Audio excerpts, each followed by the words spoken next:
Estaba en Machagay, norte de Argentina, cerca de Sáenz Peña. Conocí un médico, un pediatra especializado, muy humilde de corazón, y me contó esta historia. Tenía un buen trabajo, creo que era en Mar del Plata. Estaba ganando bastante dinero, era muy reconocido. Pero escuché, me dice él, de Machagay, acerca de la necesidad de niños que, sin tener atención de la salud, se morían, estaban desprotegidos, el Estado no llegaba hasta allí. Y él tuvo una experiencia con Dios y dijo: yo me voy para Machagay y me voy con mi esposa.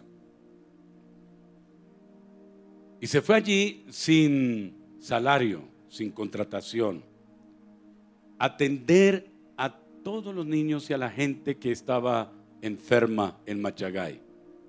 Y yo le pregunté: bueno, usted renunció a su trabajo y ahora ¿cómo se sustenta? Dice: Dios me llamó y Dios me ha estado respondiendo por vivienda y por una comida. No tengo un salario, no tengo el estatus que tenía antes, pero tengo la satisfacción de salvar muchos niños, muchas niñas, muchos hombres, muchas mujeres. Y me impactó este doctor, porque pudiendo vivir en la gran ciudad cómodamente, ¿quién no quiere vivir cómodamente? Pues vi que él se sacrificó, que él optó por ir a salvar muchas personas que estaban muy mal. De hecho, tuvo una experiencia una vez donde una niña muy bebecita se enfermó, le hizo todo el protocolo médico, pero la niña empezó a agonizar, los padres angustiados, y se le vino el vecindario de Machagay y le dijo: usted nos ha hablado de Jesús, quien nos sana, quien nos guarda, quien nos salva, pero nuestra niña se va a morir. ¿Qué responde usted ante eso? Fue retado. Y entonces él se fue a orar y le dijo: Señor, salva a esta niña, porque hay una promesa tuya que por tus heridas somos sanados. Y no quiero que quedes mal ni tú ni yo. Sánalo, sánala. Y de repente la niña empezó a recuperarse, se sanó, la gente de alrededor se alegró y empezaron a decirle al doctor: háblenos más de esa palabra, de ese Dios maravilloso. Y se formó allí en Machagay una linda iglesia donde él está predicando el evangelio de Jesús. Esa vivencia me inspira para considerar que, así como este médico impactó a Machagay, al norte de Argentina, todos los que me están oyendo en esta linda mañana, porque siento una mañana muy preciosa, hay un ambiente de Dios espectacular, se siente en la atmósfera. Yo no sé si usted ha sentido esas ganas de llorar, como algo que se le está moviendo aquí adentro. Hay una presencia de Dios hermosa. Pues en esta mañana, los que me están escuchando, quiero decirles que todos ustedes, juntamente conmigo, somos llamados a impactar a la gente. Y ese es el tema que quiero tratar con usted, preciosa dama, joven, con usted, caballero. Ustedes y yo podemos impactar a la gente. En estos días que se están realizando ya acciones proselitistas, publicitarias acerca de la política que pues nos invita a que en octubre vayamos a las urnas a elegir, uno se encuentra con unos candidatos que parecen cristianos. Van a las calles, van a los pueblos, van a donde hay necesidad y hacen cosas extraordinarias. Pero desde luego la motivación, ¿cuál es? La de adquirir votos. Esa es su función. No está mal. Esa es la democracia. Pero los que estamos aquí podemos hacer grandes cosas, no para ganar votos, sino para transformar personas en esta linda ciudad de Bogotá. Y no quejarnos tanto de la ciudad, del país, sino poder decir: por mi causa hemos generado un poderoso impacto en la gente. Quiero preguntar en esta mañana: ¿cuántos quieren que estudiemos una historia de la Biblia para que encontremos 4 pautas para impactar a la gente? ¿Cuántos quieren? Prepárense. Así que apague el celular. Si tiene que salir, aproveche ya. Este es el tiempo de salir ya. Después de que yo empiece, por favor, no salga. Y espero que esta palabra te rete poderosamente para hacer algo extraordinario en tu casa, oficina, en tu consultorio, en tu trabajo, tu empresa, en donde sea. Una historia que se refleja en uno de los evangelios que es llamado el evangelio filantrópico. Es el evangelio de Marcos, porque expresa muchas anécdotas, muchas vivencias de Marcos y del Señor Jesús que se correlacionan con el servicio a la gente. Es donde más se registran milagros, más se registran en detalle las acciones de servicio de parte de nuestro Señor Jesús. Y en el capítulo 2 del evangelio de Marcos, este evangelio que es presentado a los romanos, presentando a Jesús como un servidor perfecto, se relata una historia singular, inspiradora, que nos permiten a todos los que estamos aquí extractar unas 4 pautas para impactar a la gente. Quiero que miremos pues qué dice la escritura y que ustedes me ayuden a mirar, a detectar qué pautas podrían haber ahí. A ver, coincidimos con las que les voy a plantear. Marcos capítulo número 2, versículo 1 dice: entró Jesús otra vez en Capernaum después de algunos días, y se oyó que estaba ¿en dónde?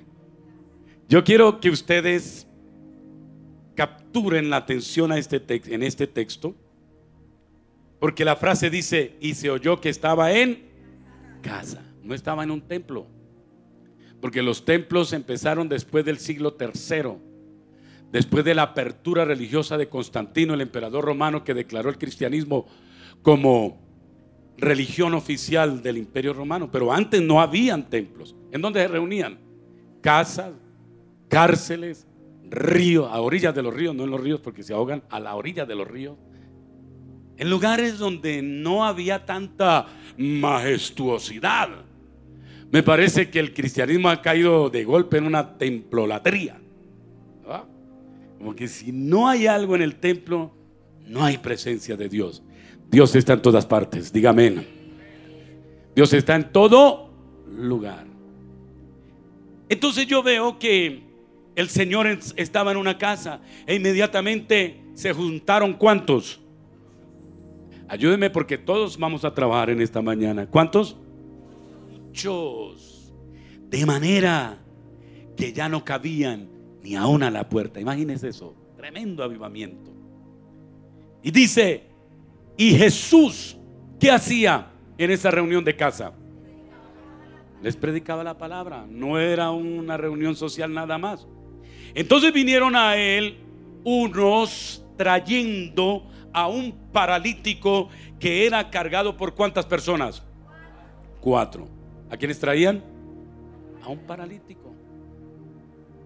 Y como no podían acercarse a él, a Jesús, a causa de la multitud, descubrieron el techo de donde estaba y haciendo una abertura, bajaron el lecho en que yacía el paralítico.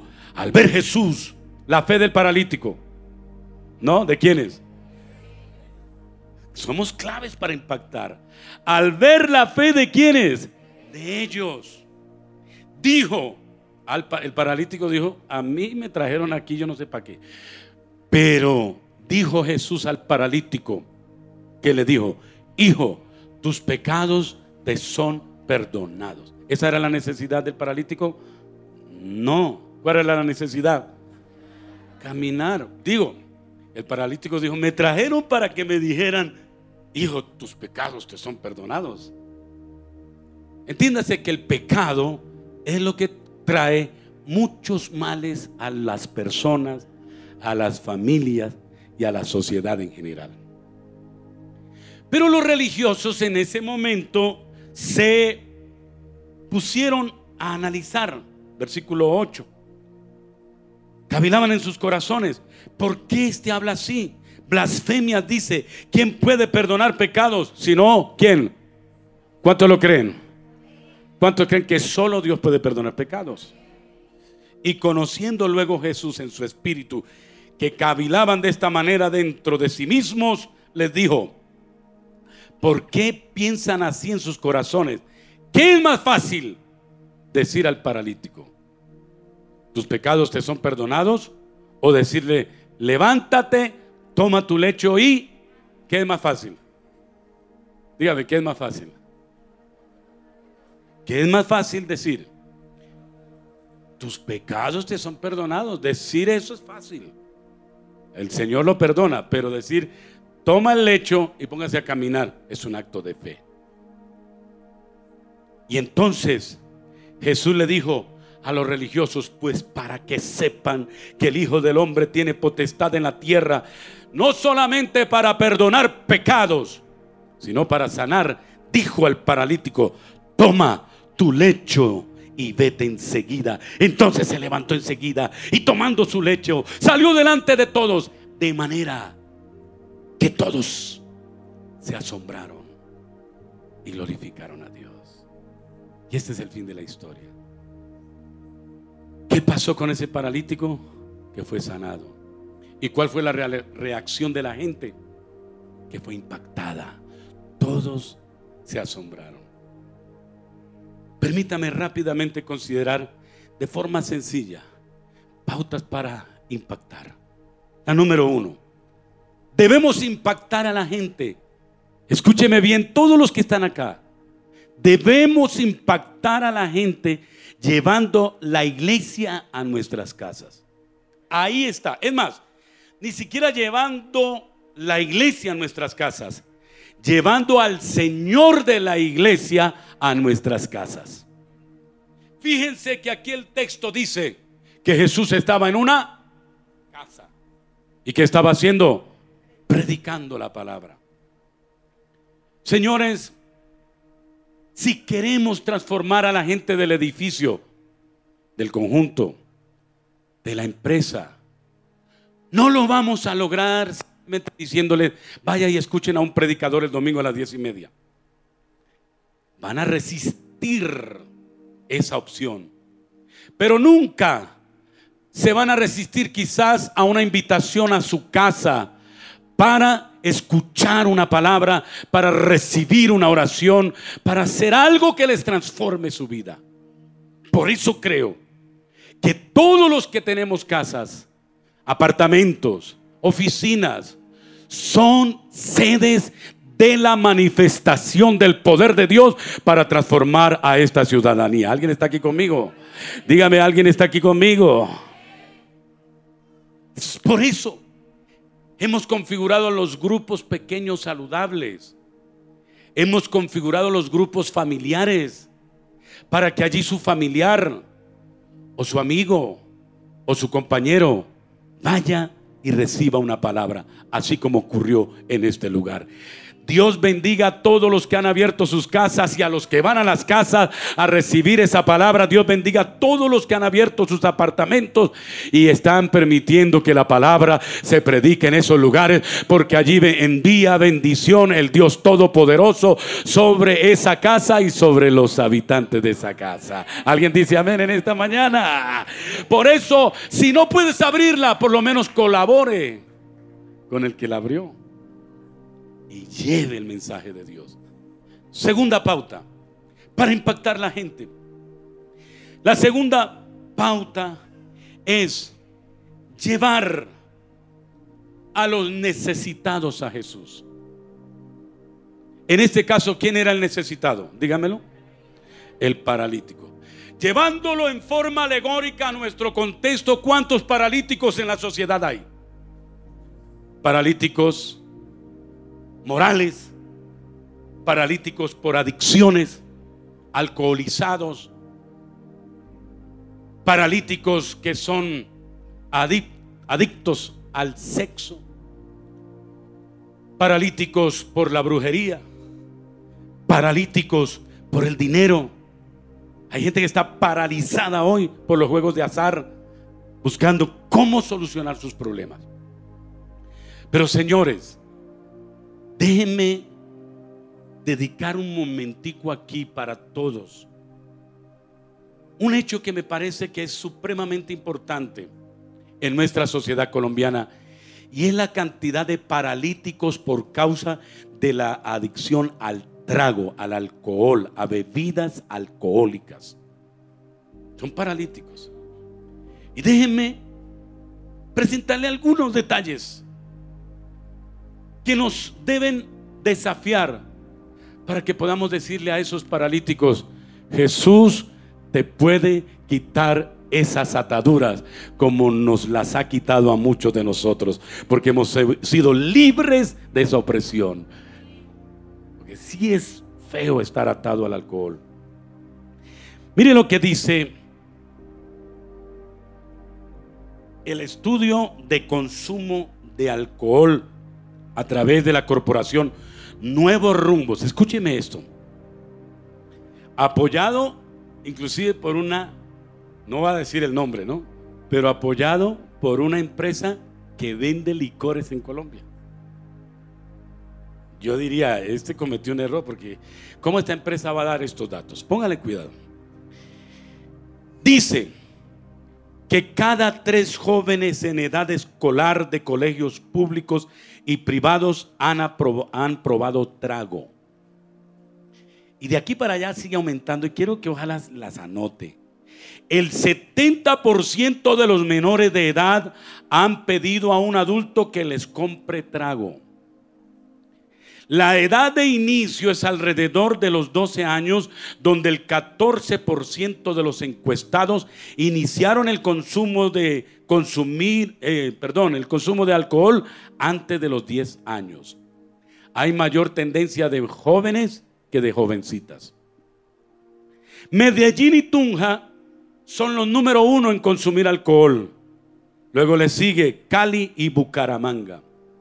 El 31% de los adolescentes encuestados reportó haberse embriagado alguna vez en la vida. El 65% de los jóvenes considera fácil o muy fácil alcoholizarse o conseguir alcohol. Más de la mitad de los encuestados, 54%, toman en las fiestas en sus casas. El 93% ha estado en fiestas donde sirven bebidas alcohólicas a los menores de edad. Las regiones donde se presencia mayor consumo por menores de edad son Caldas, Bogotá, Risaralda, Antioquia y Boyacá. El 70% de los muchachos que toman alcohol lo han hecho delante de sus papás. Imagínense eso. Entonces uno ve alrededor de las universidades muchos jóvenes alcoholizados. Uno ve por las calles muchos jóvenes alcoholizados.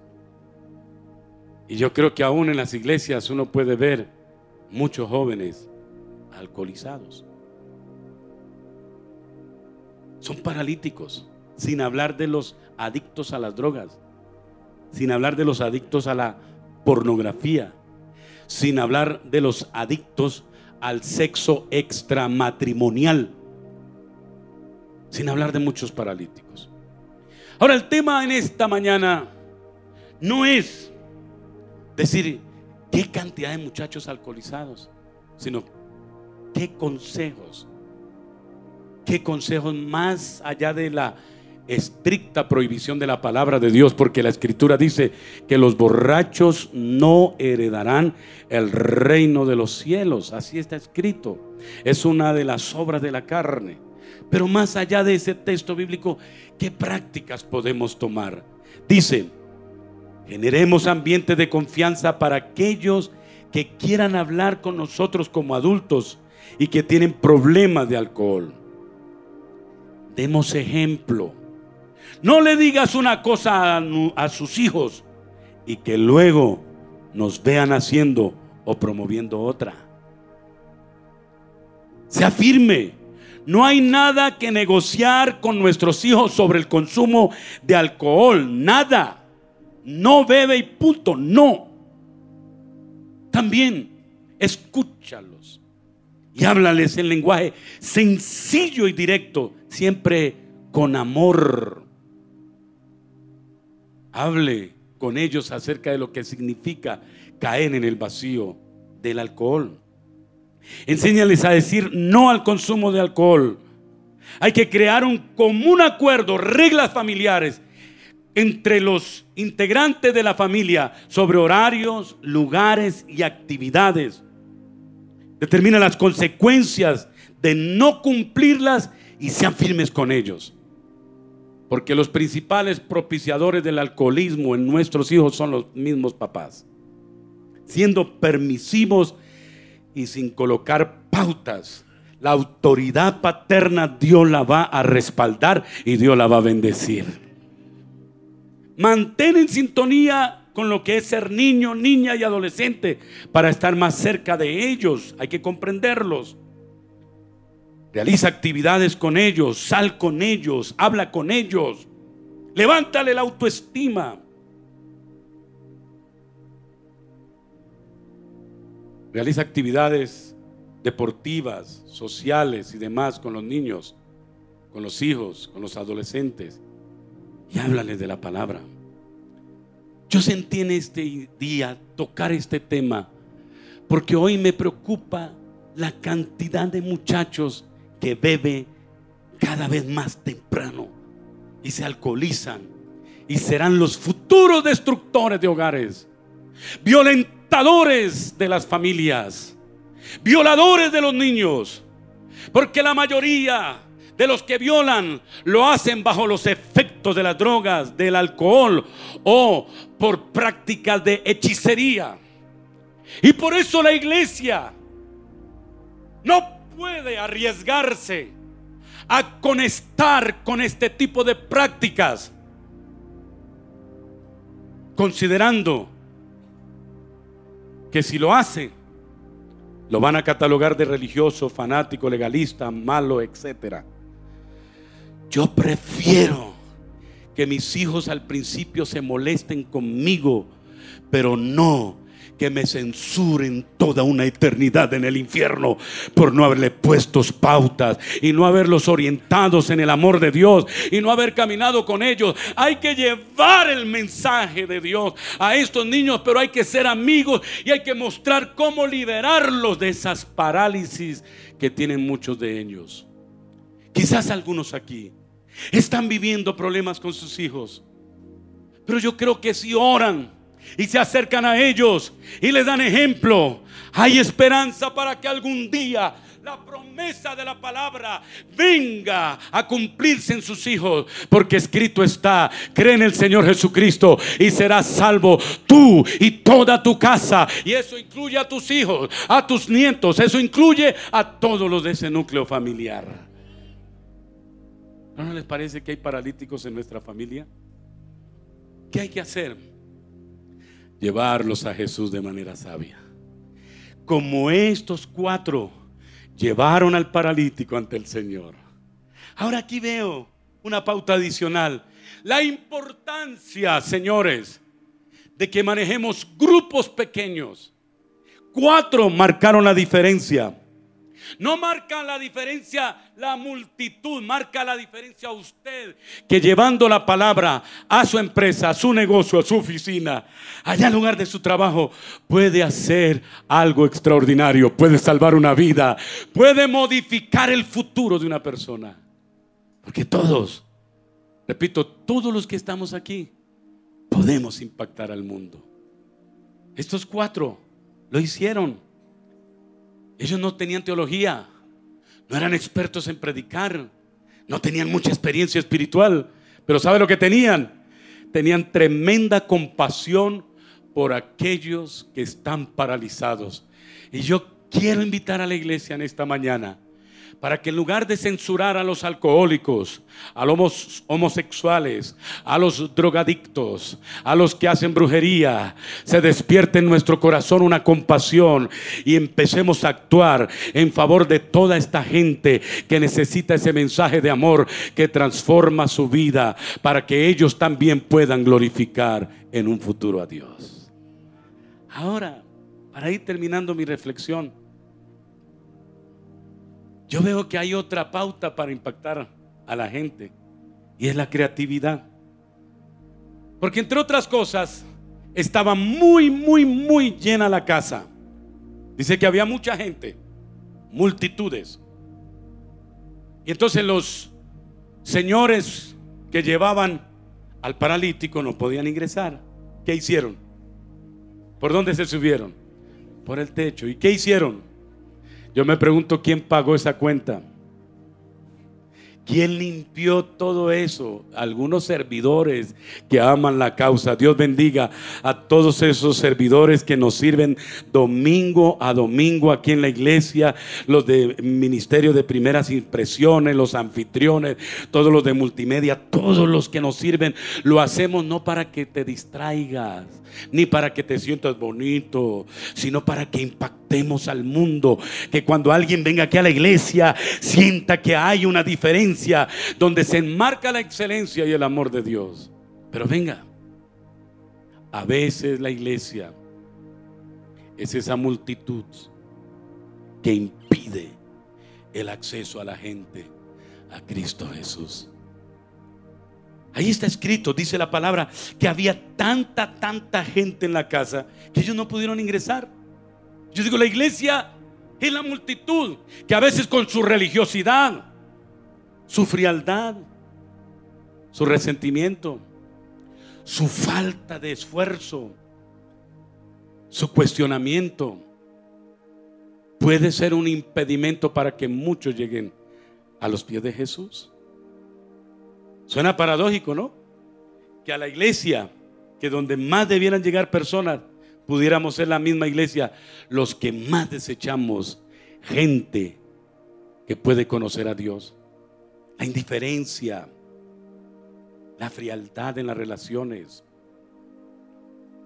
el maltrato a veces, la arrogancia, nuestras tesis religiosas pueden ser impedimentos para que la gente llegue a Cristo.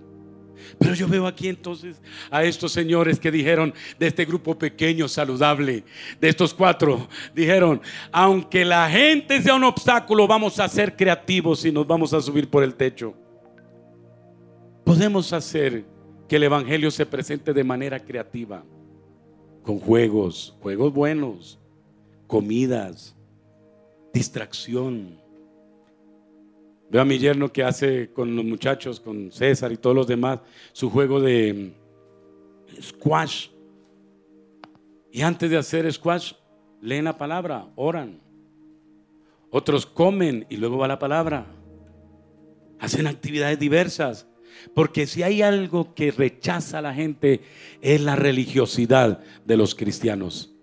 Pero si mostramos creatividad y que el evangelio es alegría, que el evangelio es diferente, que el evangelio da vida, que el evangelio cambia a las personas, que el evangelio es una continua fiesta, que el evangelio no es un luto, que el evangelio es una fiesta permanente en Dios, el mundo va a querer ser como nosotros y se va a querer identificar con nosotros. Todos los que estamos aquí podemos impactar en las funerarias. Cuando hay un familiar que muere, ¿qué hacemos? Ir y reflejar a Jesús. Podemos impactar en esos nacimientos de niños, en esos enfermos que hay en los hospitales, en esos familiares que están en crisis. Podemos impactar en aquellos que están en el conjunto, en el trabajo, en la empresa. Pero te suplico, no te quedes quieto, solamente oyendo, como la multitud de la casa, que estaban felices escuchando al maestro, pero descuidaron la necesidad del paralítico. Señoras y señores, la iglesia no es para que estés cómodo nada más, sino para que hagas un esfuerzo, como los que hicieron estos señores, 4 hombres que tuvieron que cargar a ese paralítico. Un muerto y un dormido y un borracho pesan mucho, y tuvieron que hacer un gran esfuerzo para bajar a ese señor. Hubo sacrificio. No le pongas peros a Dios. No le pongas precio al servicio a Dios. No objetes servirle a Dios. No busques solamente que la iglesia satisfaga tu necesidad y que los de afuera se pierdan y sigan siendo paralíticos. Creo que mi Dios nos está llamando a modificar el ejercicio de iglesia.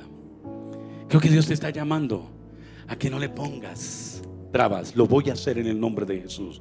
Bien, por lo que hicieron ayer de ir a Ciudad Bolívar y estar todo el día, es sacrificio. Es ir a lugares no bonitos, es ir a lugares de necesidad, pero de eso se trata.